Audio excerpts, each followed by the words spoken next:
जी अस्सलाम वालेकुम रहमतुल्लाहि व बरकातुहू।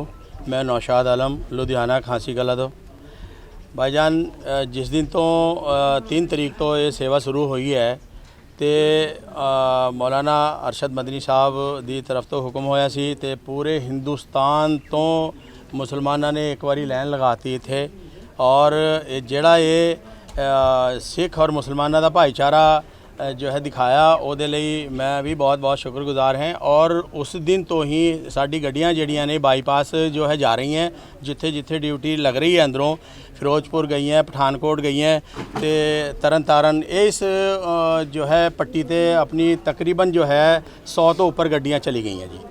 जे उत्थे जदों ये पता लग्या कि भी राशन की लोड़ नहीं है तो तकरीबन 66 गड्डियाँ अपने इस स्टोर से असी जमा की हैं और किट बननी शुरू हो गई हैं। जिथे ज़रूरत होएगी उत्थे भेजी जाएगियाँ। बाकी ये खांसी कला का जोड़ा पंजाबी भाईचारा है न्यू शक्ति नगर का या लुधियाने का जोड़ा पंजाबी भाईचारा है वो साडा सारे साडे नाल ने और उन्हों का कहना है कि भी सानू भी किते भी इस्तेमाल कर लो साडी गड्डियाँ साडे ट्रैक्टर ट्राली साडे ट्रक इस्तेमाल कर लो वो भाईचारा साडा सारे साडे नाल खड़ा है जी। और इंशाल्लाह जो ये हिंदुस्तान तो ये समान आया है तो जिन्हों का हक है उत्थे तक पहुँचाने की असी भरपूर कोशिश करांगे। अस्सलाम वालेकुम रहमतुल्लाह। ਅੱਜ ਰਾਹਤ ਸਮੱਗਰੀ ਜਿਹੜੀ ਹੈ ਹੜ੍ਹ ਪੀੜਤਾਂ ਨੂੰ ਦਿੱਤੀ ਜਾ ਰਹੀ ਹੈ ਕਿੱਥੇ ਦੇ ਤੁਸੀਂ डिस्ट्रीब्यूट ये पंजाब के अंदर जो सैलाब आया है जो बाढ़ पीड़ित हैं उसके लिए जिस तरीके से जमीयतुलमा हिंद ने अपील की हज़रत मौलाना महमूद मदनी साहब ने अपील की उनकी अपील के बाद पूरे मुल्क से और विशेष रूप से हरियाणा मेवात और पश्चिम उत्तर प्रदेश से जो बड़ी तादाद में लोग सेवा भाव के साथ पंजाब की तरफ कूच किया है और सेवा में और इंसानियत की खिदमत में जिस तरीके से लगे हैं ये इंसानियत के लिए भी एक सुनहरा बाब है और जमीयतुलमा हिंद की तारीख़ का भी एक सुनहरा बाब है। जमीयतुलमा हिंद 100 साल से जायद से इस मुल्क में इंसानियत के नाम पर मुल्क के लिए और आपसी भाईचारा इत्तेहाद और तबक़ात को फ़िरक़ों को जोड़ने के लिए जो कोशिशें कर रही है उसमें ये एक बेहतरीन किरदार पेश किया है हमारे दोनों समुदाय के लोगों ने। जिस तरीके से आज यहाँ इकट्ठा हैं आपस में बात कर रहे हैं ये काबिल मुबारकबाद है। ये एक पैगाम है यहाँ से कि हम मुल्क के लिए आपसी भाईचारा इत्तेहाद और इत्तेफाक के लिए एक दूसरे से जुड़े रहें और सेवा करते रहें। यही हमारा संकल्प है और यही जमीयतुलमा हिंद का मिशन है कि इंसानियत के नाम पर यह काम जारी रहेगा और चलता रहेगा इंशाअल्लाह। वाहिगुरू जी का खालसा वाहिगुरू जी की फतेह। मैं अपने ये खासी खुर्द और खासी कलां दी पंचायत वालों इत्थे मुसलमान भाईचारे वालों जो बेस्ट एफर्ट्स कीतियां गईयां ने हड़ प्रभावित पंजाबियां दे लई ਉਹਦਾ ਅਸੀਂ ਸਾਡੇ ਕੋਲ ਕੋਈ ਸ਼ਬਦ ਨਹੀਂ ਜਿਹਦੇ ਨਾਲ ਅਸੀਂ ਇਹਨਾਂ ਦਾ ਧੰਨਵਾਦ ਕਰ ਸਕੀਏ। ਅਸੀਂ ਆਪਣੇ ਵੱਲੋਂ ਇਹਨਾਂ ਦੇ ਜਨਰਲ ਸੈਕਟਰੀ ਸਾਹਿਬ ਨੂੰ ਆ ਤੁੱਛ ਜਿਹਾ अपना जोड़ा पेंट किया जोड़ा पंजाब दे विच डिफरेंट कलर्स शो करता है भी असी सारे भावें अलग अलग हाँ पर साडा जोड़ा सभ्याचार है साडी कल्चर है वो एक है। इन्हां ने साडा यही दोपहर खुड़ी का जोड़ा ये फुल है इनू प्रवान किया जोड़ा कि इस चीज़ की सबूत है कि जदों मुसीबत होवे उदों खिड़दा है। इन्हां ने साबित कर दिता मुस्लिम भाईचारे ने कि साडे पंजाबियों के उपर जो मुसीबत बनी है उन्होंने असी तुहाडे नाल पूरी कोशिश करके असी उसनू हल करांगे। जो भी सेवा सानू इलाका निवासियों नू लाउणगे इत्थे इन्ना समान इकट्ठा हो गया देख के हैरानी हुंदी है। पहाड़ लग्या पिया है जिन्हों डिस्ट्रीब्यूट करने वास्ते ये कहंदी साडी सेवा करो साडे नाल चलो ताकि यह राहत समग्री जिहड़ी हैगी है सही लोकां दे कोल पहुँच सके। कोई रस्ते दे विच ਜਿਹੜਾ ਇਹਦਾ ਹੱਕਦਾਰ नहीं है वो ਇਹਦਾ ना ले सके। सो अखीर ਦੇ ਵਿੱਚ मैं अपने पंचायत वालों ते भाईचारे वालों सिख समुदाय वालों ते पंजाबियों वालों इन्हां दा तहे दिलों धन्नवाद करदा। तो मैं बहुत शुक्रिया इन्हां दा अपने मुस्लिम भाईचारे दा। अखीर दे विच मैं इन्हां दा जिहड़ा है तहे दिलों धन्नवाद करदा पंजाबियों वालों समूह पंजाबियों वालों ते ग्राम पंचायत वालों। नारा होए तकबीर। जी सरपंच साहब। वाहिगुरू जी का खालसा वाहिगुरू जी की फतेह। मैं करमजीत सिंह गरेवाल सरपंच खासी कलां तो ਜੋ ਸਾਡੇ ਭਰਾ ਮੁਸਲਮਾਨ ਭਰਾ ਇੰਨੀ ਦੂਰੋਂ ਦੂਰੋਂ ਚੱਲ ਕੇ ਸੇਵਾ ਲੈ ਕੇ ਆ ਰਹੇ ਆ।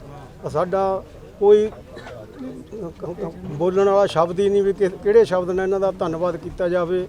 ਇੱਥੇ ਜਿਹੜਾ ਹੁਣ ਸਮਾਨ ਆਇਆ ਵਾ ਇਹਨੂੰ ਬੜੇ ਤਰੀਕੇ ਨਾਲ ਵੰਡਿਆ ਜਾਊਗਾ। ਅਸੀਂ ਆਪ ਵੀ ਖੁਦ ਪਰਸੋਂ ਜਾ ਕੇ ਸਾਰੇ ਗੇੜਾ ਕੱਢ ਕੇ ਆਏ ਆ, 4-5 ਜਾਣੇ। ਜਿੱਥੇ ਜਿੱਥੇ ਦੇਖਿਆ ਜਾਊਗਾ, ਜਿੱਥੇ ਕਣਕ ਦੀ ਬੀਜ ਦੀ ਲੋੜ ਹੋਊ ਉੱਥੇ ਕਣਕ ਦਾ ਬੀਜ ਦਿੱਤਾ ਜਾਊ, ਖਾਦ ਦਿੱਤਾ ਜਾਊ। ਜਿੱਥੇ ਟਰੈਕਟਰਾਂ ਦੀ ਲੋੜ ਹੋਊ ਅਸੀਂ ਖੁਦ ਇੱਥੋਂ ਟਰੈਕਟਰ ਲਿਜਾ ਕੇ ਉੱਥੇ ਮਦਦ ਕਰਾਵਾਂਗੇ ਜ਼ਿਮੀਂਦਾਰਾਂ ਦੀ। ਸਾਡੀ ਸੋਚ ਇਹ ਆ ਵੀ ਅਸੀਂ ਘੱਟੋ ਘੱਟ ਵੀ 1 ਜਾਂ 2 ਪਿੰਡ ਗੋਦ ਲਵਾਂਗੇ ਜਾ ਕੇ, ਜਿੱਥੇ ਮਤਲਬ ਜਿੱਥੇ ਗਰੀਬਾਂ ਦੇ ਘਰ ਢਹਿ ਗਏ ਹੋਣਗੇ, ਜਿਹੋ ਜਿਹਾ ਵੀ ਸਾਡੇ ਤੋਂ ਸਰੂਗਾ ਅਸੀਂ ਉਹਨਾਂ ਦੇ ਘਰਾਂ ਦਾ ਉਹਨਾਂ ਨੂੰ ਅੰਦਰ ਵੜਦੇ ਕਰਕੇ ਆਵਾਂਗੇ। ਇਹ ਟੀਮ ਬਹੁਤ ਵੱਡੀ ਆ, ਇਹ ਸਾਰਾ ਦਿਨ ਲੱਗੀ ਹੋਈ ਆ, ਪੈਕਿੰਗ ਕਰਨ ਲੱਗੀ ਹੋਈ ਆ। ਜਾ ਕੇ ਪਹਿਲਾਂ ਦੇਖਿਆ ਜਾਊ, ਉਸ ਤੋਂ ਬਾਅਦ ਫਿਰ ਜਿੱਥੇ ਜਿੱਥੇ ਲੋੜ ਪਊ ਉੱਥੇ ਉੱਥੇ ਜਾਵਾਂਗੇ। ਅਸੀਂ ਇਹਨਾਂ ਦਾ ਫਿਰ ਤਹਿ ਦਿਲੋਂ ਧੰਨਵਾਦ ਕਰਦੇ ਹਾਂ ਜਿਨ੍ਹਾਂ ਨੇ 500 ਕਿਲੋਮੀਟਰ ਤੋਂ ਦੂਰ ਤੇ ਆ ਕੇ ਆਪਣਾ ਰਾਸ਼ਨ ਪਾਣੀ ਆਪ ਲਿਆ ਕੇ ਸਾਡੇ ਤੋਂ ਕੋਈ ਸੇਵਾ ਵੀ ਨਹੀਂ ਕਰਾ ਰਹੇ, ਆਪਣੇ ਆਪ ਸਾਰੇ ਲੱਗੇ ਹੋਏ ਨੇ। ਅਸੀਂ ਇਹਨਾਂ ਦਾ बहुत बहुत धन्यवाद करते हैं। शुरू करें जी। देखिए, ये तारीख़ का बहुत भयानक सैलाब व तकलीफ़ देह है। जमीयत उलमा को 100 साल से ज़्यादा हो गया है इस मुल्क में ख़िदमत करते हुए। ऐसी तकलीफ़ कहीं भी किसी इलाके में आती तो वहाँ हम सब लोग एक साथ जमा होते हैं। मैंने बांग्लादेश में रोहिंग्या में काम करते हुए सिख भाइयों को देखा था, रोहिंग्या में ख़िदमत करते हुए, तो मेरी मुलाकात वहाँ भी होती थी। तो इस्लाम चूँकि बहैसियत एक इंसानी रिश्ते के हम सबको इसका दर्स देता है। जमीयत उलमा इसी हिसाब से खिदमत लगी हुई है शुरू दिन से। हमारे प्रेसिडेंट मौलाना महमूद मदनी साहब और जमीयत उलमा हिंद के बहैसियत खादिम होने के हम लोगों ने अपील की। मुल्क भर से ख़ास तौर से हमारा मेवात और मगरबी उत्तर प्रदेश, जिसमें भी बिजनौर, मुजफ्फरनगर, यहाँ पूरी टीम आई हुई है, राजस्थान, पूरा ये इलाका आपके यहाँ टूट पड़ा। और हमारे यहाँ कहा जाता है कि इबादत और ख़िदमत दोनों के मजमूए का नाम सुन्नत रसूल है, यानी इबादत भी कीजिए और ख़िदमत भी कीजिए, यही हमारे नबी का फरमान है। तो उसी रिश्ते और निस्बत की बुनियाद पर हम लोग यहाँ एक साथ खड़े हैं, आज भी हैं, कल भी रहेंगे। और हम ये चाहेंगे कि दुखी इंसानियत तक जहाँ जहाँ भी हों एक एक आदमी के पास पहुँचा जाए और कोई महरूम न रहे।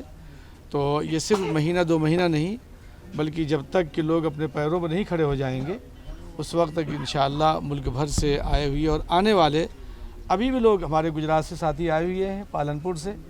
उन्होंने चारपाइयाँ 1000 बनवा रखी हैं, लोहे की चारपाइयाँ हैं लाने के लिए। मेडिकल टीमें हमारी तैयार हैं, जैसे हमारे मुजफ्फरनगर के साथी यहाँ अभी आए। तो मुल्क भर में ये तकादा है कि किस चीज़ की ज़रूरत है, तो उस ज़रूरत को हम देखेंगे और फिर अपील करेंगे कि भाई इस वक्त ये ज़रूरत है और इस ज़रूरत के लिहाज से हमें पूरा करना है। जैसा कि मुझे मालूम हुआ कि राशन वगैरह अब बस कर दिया जाए, बहुत ज़्यादा पहुँच गया है और जब पानी उतर जाएगा तो उस वक्त तक पहुँचाएँगे। लेकिन मैं आपके ज़रिए से अपने सिख भाइयों को ख़ास तौर से पंजाब में और जम्मू में जहाँ जहाँ भी इस तरह के हालात आएँ, कोशिश करेंगे कि एक एक आदमी तक पहुँचे और उसकी खिदमत करना ये हमारे लिए इबादत है। हमारे लिए किसी का आंसू पोंछ लेना ये सबसे बड़ा हमारा ये दीनी एतबार से बहुत बड़ा मुफीद और अच्छा समझा जाता है। तो हम शुक्रगुजार हैं आपके कि इस मौके पर आप लोग भी आए। यहाँ स्टोर किया गया, हाजी नौशाद साहब, हमारे मुफ्ती आरिफ साहब, हाजी फुरकान साहब, इन लोगों ने यहाँ के ज़रिए से सप्लाई करेंगे, हर जगह इलाकों में भिजवाएंगे। और एक बात मैं आपको सुनाना चाहता हूँ, हमारे यहाँ एक टीम है youth club, Jamiat youth club की, जिनका काम ही यही है कि उजड़े हुए लोगों को बसाना, सैलाब में अगर घिर गए तो उनको बचाना और बसाना और उन तक ज़रूरतों को पहुँचाना। यहाँ हमारे 2 लीडर मौलाना नूरुल बशर और मौलाना इरफान साहब हैं, जो इस वक्त 80 बच्चे काम कर रहे हैं, सर्वे कर रहे हैं। ये हमारे सरपंच साहब ने भी इसे पहन रखा है। Bharat scout and guide, India में भारत स्काउट एंड गाइड के नाम से मशहूर है। उसमें बच्चियां भी हैं, बच्चे भी हैं। उसी से हम लोग, हमारा ये जमीयत यूथ क्लब मुंसलिक है और ये टीम हमारी यहाँ मौलाना नूर बशर यहाँ मौजूद है सामने, ये लोग खिदमत कर रहे हैं और इंशाअल्लाह हम लोग करते रहेंगे। बहुत बहुत शुक्रिया, ये गुलदस्ता आपने दिया और मोहब्बत की ये शाल पेश की, हम इसके जी साहब क्या नाम है? मेरा नाम मुफ्ती सलीम अहमद कासमी साकरस, कन्वीनर वो जनरल सेक्रेटरी जमीयत उलमा मेवात। आज जिथे इकट्ठे हुए हो, क्यों इकट्ठे हुए हो? सर आज ही नहीं बल्कि हम तो यहाँ 3 तारीख से जो आपके लुधियाना का ये हमारे हाजी नौशाद साहब का कारखाना है, ये हमारे जमीयत उलमा हिंद के राष्ट्रीय अध्यक्ष हज़रत मौलाना महमूद मदनी के निर्देश अनुसार हमने सेंटर बनाया था। चूँकि जैसे ही ये बाढ़ आई और बाढ़ की जो तस्वीरें मुल्क में गई तो जमीयत उलमा ने फ़ौरन अपील की कि अपने पंजाबी भाइयों के साथ इस दुख की घड़ी में, मुसीबत की घड़ी में हम जमीयत उलमा साथ खड़ी है। और हम जैसे छोटे कारकुनान को जमीयत उलमा के राष्ट्रीय अध्यक्ष ने ये हुक्म दिया, निर्देश दिया कि आप सब पंजाब जाएं, तो हम उनके आदेश पर यहाँ आ चुके। और आज हमारे दरमियान में राष्ट्रीय महासचिव हज़रत मौलाना हकीमुद्दीन साहब भी आए हुए हैं। यहाँ जो ये गोदाम है, वैसे तो पूरे पंजाब में हमारी गाड़ियाँ गई हैं, लेकिन ये चूँकि अभी आपको भी मालूम है कि पानी का स्तर धीरे धीरे कम हुआ है और अभी जो बाढ़ प्रभावित हमारे जो गांव हैं उन तक गाड़ियां पहुंच नहीं सकती, कश्तियों से पहुंचाया जा रहा। हमारा लंगर भी फ़िरोज़पुर में चल रहा है जमीयत उलमा का, वहाँ से खाना बना करके पका करके पहुंचाया जा रहा है। लेकिन यहाँ ये अभी तक हमारे पास इस सेंटर में जो एंट्री हुई है गाड़ियों की, वो अभी तक 66 गाड़ियों की एंट्री है। 66 ट्रक आ चुके हैं जिनमें राशन भी है, कपड़े भी हैं, जिनमें बर्तन भी है, राशन में सभी सामान है, अनाज भी है और आटा भी है, चावल भी है, ये सभी चीज़ें। तो अभी उनकी यहाँ सलीके से किटें बनाई जाएंगी। फिर हम यहाँ से, यहाँ हमारी सर्वे की टीम भी है लोकल बंदूकी के, गलत जगह हमारा सामान ना पहुँच। गलत जगह का मतलब ये है कि वो लोग महरूम ना रह जाएँ जो बाढ़ से प्रभावित हुए हैं, और उन जगहों उन तक चला जाए जो प्रभावित नहीं हुए। ये हमारी कोशिश रहेगी, चाहे हमें अभी महीना 1.5 महीना रहना पड़े, लेकिन हम इस सामान को जो बाढ़ प्रभावित हैं उन तक ही पहुँचाने की कोशिश करेंगे किटों के ज़रिए से। तो ये जो 66 गाड़ियाँ आई हैं, ये कहाँ से आई? सर ये इसमें ज़्यादा तादाद तो मेवात के क्षेत्र की है, उनमें 50 प्लस गाड़ियाँ तो मेवात की हैं। बाकी आज यहाँ जो उत्तर प्रदेश के मुजफ्फरनगर के हमारे कारी ज़ाकिर साहब पूरे काफ़िले के साथ, यहाँ जो हमारे उलमा हैं उनके साथ आए हुए 6 गाड़ियों को लेकर के, और भी अलग अलग जगहों से गाड़ी आई हुई है। और कई हमारे सेंटर हैं, मेन सेंटर ये है, लेकिन इसके अलावा मालिर कोटला वहाँ से भी गाड़ियाँ वितरित की जा रही हैं। फ़िरोज़पुर है, वहाँ खाना बनाया भी जा रहा है, सामान भी वितरित किया जा रहा है। तो अलग अलग जगह मेरे पास जो रिकॉर्ड है वो इस सेंटर का है। इस सेंटर में 66 गाड़ियाँ आई हैं। तो ये जो आपने सामान जो है आगे डिस्ट्रीब्यूट करना है, ये कब से शुरुआत की? सर ये इसमें अभी चूँकि अभी उन गाँवों के हमारी सर्वे की टीम जो आ गई है वो आज हमें रिपोर्ट भी पेश करेगी, और उसके बाद में फिर थोड़ा पैकिंग में भी टाइम लगेगा। तो 1 हफ्ता भर हमारा लग जाएगा इसमें से ही माना में वितरण होने। विजिटिंग कार्ड जी भाजी, हाँ जी, की नाम है जी ਤੁਹਾਡਾ? मैं सरपंच खासीगुर तो मेरा नाम अजीत सिंह है जी। ਤੇ ਅਸੀਂ ਜਮੀਅਤ ਮੇਵਾਤ ਦਾ ਬਹੁਤ ਮੇਵਾਤ ਵਾਸੀਆਂ ਦਾ ਬਹੁਤ ਧੰਨਵਾਦ ਕਰਦੇ ਹਾਂ ਜੀ, ਜਿਨ੍ਹਾਂ ਨੇ ਹੜ੍ਹ ਵਰਗੀ ਮੁਸੀਬਤ ਦੇ ਵਿੱਚ ਪੰਜਾਬ ਵਾਸੀਆਂ ਦਾ ਸਾਥ ਦਿੱਤਾ ਤੇ ਹਰ ਤਰੀਕੇ ਨਾਲ ਜੋ ਸੇਵਾ ਹੋ ਸਕਦੀ ਸੀ ਉਹ ਸੇਵਾ ਕੀਤੀ ਜੀ। ਅਸੀਂ ਸਾਰੇ ਮੁਸਲਿਮ ਭਾਈਚਾਰੇ ਦਾ ਵੀ ਬਹੁਤ ਧੰਨਵਾਦ ਕਰਦੇ ਹਾਂ ਜੀ, ਅਤੇ ਪਰਮਾਤਮਾ ਅੱਗੇ ਹੀ ਅਰਦਾਸ ਕਰਦੇ ਹਾਂ ਕਿ ਇਹ ਭਾਈਚਾਰਾ, ਮੁਸਲਿਮ ਸਿੱਖ ਭਾਈਚਾਰਾ ਹਮੇਸ਼ਾ ਹੀ ਇੱਦਾਂ ਹੀ ਬਣਿਆ ਰਹੇ ਜੀ। ਕਿਵੇਂ ਦੇਖਦੇ ਹੋ, ਇੱਕ ਪਾਸੇ ਪੰਜਾਬ ਦੇ ਵਿੱਚ ਹੜ੍ਹ ਦੇ ਹਾਲਾਤ ਨੇ ਤੇ ਧਰਮਾਂ ਤੋਂ ਉੱਪਰ ਉੱਠ ਕੇ ਜਿਹੜਾ ਇਨਸਾਨੀਅਤ ਦਾ ਫਰਜ਼ ਨਿਭਾਇਆ ਜਾ ਰਿਹਾ ਹਰੇਕ ਭਾਈਚਾਰੇ ਦੇ ਵੱਲੋਂ ਜੀ, ਹਾਂਜੀ, ਇਨਸਾਨੀਅਤ ਦਾ ਧਰਮ ਸਾਰੇ ਧਰਮਾਂ ਨਾਲੋਂ ਵੱਡਾ ਜੀ ਇਨਸਾਨੀਅਤ ਦਾ ਧਰਮ ਹੈ, ਜੋ ਕਿ ਸਾਡੇ ਭਾਈਆਂ ਨੇ ਸਾਡੇ ਨਾਲ ਮਿਲ ਕੇ ਨਿਭਾਇਆ।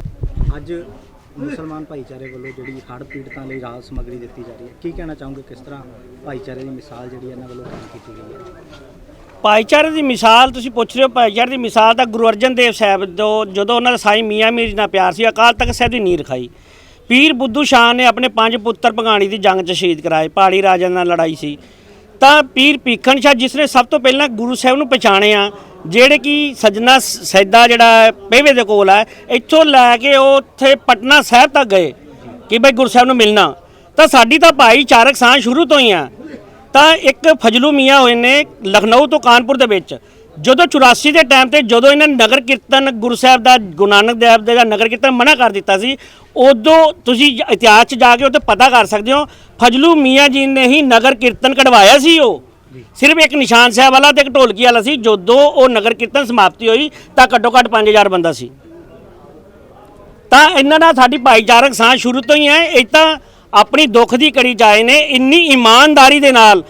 ਬਦਰੀ ਸਾਹਿਬ ਨੇ ਇਹਨਾਂ ਨੂੰ ਕਿਹਾ ਕਿ ਬਈ ਪੂਰੇ ਹਿੰਦੁਸਤਾਨ ਦੇ ਮੁਸਲਮਾਨਾਂ ਨੂੰ ਕਿ ਬਈ ਸਿੱਖਾਂ ਦੀ ਮਦਦ ਕਰਨੀ ਹੈ, ਤਾਂ ਉਹਦਾ ਪ੍ਰਵਾਹ ਤੁਸੀਂ ਦੇਖ ਸਕਦੇ ਹੋ। ਲੰਗਰ ਦੇ ਪ੍ਰਵਾਹ, ਗੱਡੀਆਂ ਦੇ ਪ੍ਰਵਾਹ ਤੁਰੇ ਆ ਰਹੇ ਨੇ। ਜਿਸ ਤਰ੍ਹਾਂ ਹੜ੍ਹ ਤੁਰੇ ਆ ਰਿਹਾ, ਉਸ ਤਰ੍ਹਾਂ ਯੂਪੀ ਦੇ ਮਹਾਰਾਸ਼ਟਰ ਦੇ ਮੁਸਲਮਾਨਾਂ ਵੱਲੋਂ ਦੀ ਲੰਗਰ ਦਾ, ਰਾਸ਼ਨ ਦਾ, ਇਨਵਰਟਰਾਂ ਦਾ ਪ੍ਰਵਾਹ ਹੀ ਤੁਰਿਆ ਆ ਰਿਹਾ, ਜਿਹੜਾ ਕਿ ਇੱਥੇ ਇਹ ਇਮਾਨਦਾਰੀ ਨਾਲ ਵੰਡ ਰਹੇ ਨੇ। ਜੀ, ਕਿਸ ਤਰ੍ਹਾਂ ਦੇਖਦੇ ਹੋ ਵੀ ਜਿਹੜੇ ਹੜ੍ਹਾਂ ਦੇ ਨਾਲ ਲੋਕਾਂ ਦਾ ਨੁਕਸਾਨ ਹੋਇਆ ਹੈ, ਕੀ ਉਹ ਇਸ ਤਰ੍ਹਾਂ ਪੂਰਾ ਹੋ ਸਕਦਾ ਹੈ ਜੀ? ਨਹੀਂ, ਉਹ ਭਰਪਾਈ ਤਾਂ ਜਿਹਦੇ ਤੇ ਬੀਤਦੀ ਹੈ, ਜਿਸ ਦਾ ਪਿਓ ਮਰ ਜਾਵੇ ਉਹਨੂੰ ਉਹਦਾ ਹੀ ਮਰਿਆ, ਦੂਜੇ ਦਾ ਨਹੀਂ ਮਰਿਆ। ਆਪਾਂ ਤਾਂ ਜਿਹੜੀ ਕੋਈ ਉੱਪਰ ਦਾ ਤਿਲ ਫੁੱਲ ਆ ਉਹ ਕਰ ਸਕਦੇ ਹਾਂ, ਸਿਰਫ ਉਹਨੂੰ ਸਾਂਤਵਨਾ ਦੇ ਸਕਦੇ ਹਾਂ ਕਿ ਅਗਲਾ ਆਪਣੇ ਪੈਰਾਂ ਸਿਰ ਖੜਾ ਹੋ ਜਾਵੇ। ਲੇਕਿਨ ਜਿਹੜਾ ਨੁਕਸਾਨ ਹੋਇਆ, ਜਿਵੇਂ ਕਿਸੇ ਦੇ ਮਕਾਨ 'ਚ ਤਰੇੜ ਆ ਗਈ, ਉਹ ਤਾਂ ਮਕਾਨ ਪੂਰਾ ਹੀ ਬਣੇਗਾ, ਤਾਂ ਉਹਦੀ ਤਰੇੜਾਂ ਭਰਨ ਨਾਲ ਤਾਂ ਉਹਦਾ ਸਰਨਾ ਨਹੀਂ, ਮਜ਼ਬੂਤੀ ਨਹੀਂ ਆ ਸਕਦੀ। ਤਾਂ ਜਿਹੜਾ ਢਿੱਡ ਦਾ ਰਾਸ਼ਨ ਆ, ਜਿਹੜਾ ਮੌਜੂਦਾ ਕਠਿਨਾਈਆਂ ਆ ਰਹੀਆਂ ਨੇ, ਉਹ ਅਸੀਂ ਹੱਲ ਕਰ ਸਕਦੇ ਹਾਂ। ਬਾਕੀ ਤਾਂ ਜੇਕਰ ਸਮਾਜ ਇੱਦਾਂ ਹੀ ਲੱਗੇ ਰਹੇ, ਦੋਵੇਂ ਭਰਾ ਹੈ, ਫਿਰ ਭਾਵੇਂ ਉਹਨਾਂ ਦੇ ਘਰਾਂ ਨੂੰ ਚਿਪਸ ਵੀ ਲਾ ਸਕਦੇ ਹਾਂ। ਜੀ, ਧੰਨਵਾਦ। ਜ਼ਰੂਰ ਲਾਵਾਂਗੇ ਜੀ, ਜ਼ਰੂਰ।